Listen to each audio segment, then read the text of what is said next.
In the wake of the Paris attacks, France demands mutual defense clause, while governors seek to ban Syrian refugees after the Paris massacre. And Taco Bell is the latest fast food chain to go cage-free with its eggs. Today is Tuesday, November 17th, 2015. I'm Steve Borowy, and this is Laker News.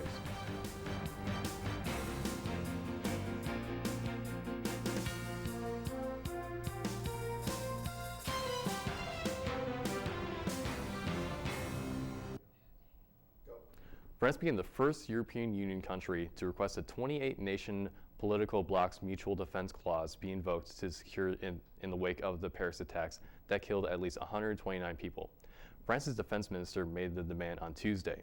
He said that other European Union member nations should help to secure the situation, either by taking part in France's operations in Syria or Iraq, or by easing the load or providing support in France's other operations. The clause says that if a member of a state is a victim of an armed aggression on its territory, other member states shall have an obligation of aid and assistance by all means in their power. The article has never before received unanimous support. Governors across the country are scrambling to close off their states to resettle Syrian refugees in the wake of the deadly terror attacks in Paris that are linked to Islamic State extremists. The list of states climbed quickly to 23 by Monday evening, after President Barack Obama said that the U.S. would continue to accept refugees and denounce efforts to stop those fleeing violence from coming to the United States as shameful. U.S. legal and immigration experts cite that under the Refugee Act of 1980, governors cannot legally block refugees from settling in their communities. Hundreds of protesters shut down the northbound interstate of 94 through Minneapolis Monday night, reacting to the shooting of a black man by police.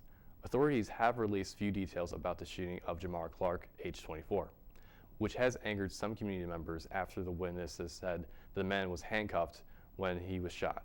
According to the Minnesota State Patrol, protesters were given 4 warnings to disperse or be subject to arrest. In all, 51 people were arrested. The demonstrators came after the mayor of Minneapolis asked for federal civil rights investigation into the shooting. Six people, including a family of recent transplants to Texas from Maine, were murdered over the weekend at a rural campsite outside of Palestine, about 100 miles southeast of Dallas. William Hudson, 33, in charge of the one murder count and was being held Monday on a $2.5 million bond. Authorities have released few details about the crime, including a possible motive. However, KDFW reported that the bodies of a man and woman were found inside a trailer, and 4 other bodies, all male, were found in a nearby pond in Hudson's property.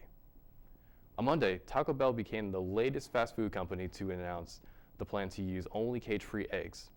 The commitment comes in the wake of similar announcements made by virtually all of its competitors, suggesting ignoring efforts to ensure animal welfare is increasingly not a viable strategy. The promise, which the chain will carry out by the end of 2016, is certainly impressive in the respect no other company has committed to do in the same in fewer than 5 years.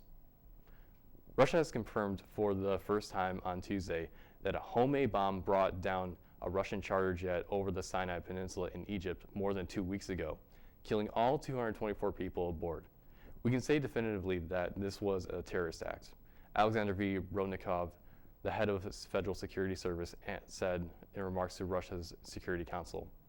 An improvised explosive device had detonated soon after the plane took off from the resort of Shamir el-Sheikh. He said the plane disintegrated in midair, which explains the widely scattered debris. In a press release from the White House, President Obama will award the Presidential Medal of Freedom to 17 recipients from all walks of life, including Giants outfielder and Hall of Famer Willie Mays and Yankee legend Yogi Berra. The medals will be awarded on November 24th and are presented to individuals who have made contributions to security or national interests of the United States, to world peace, or to cultural or other significant public or private endeavors. And in sports, Detroit Red Wings beat the Ottawa Senators 4-3. Thanks for tuning in Laker News. I'm Steve Borowy. We'll see you tomorrow.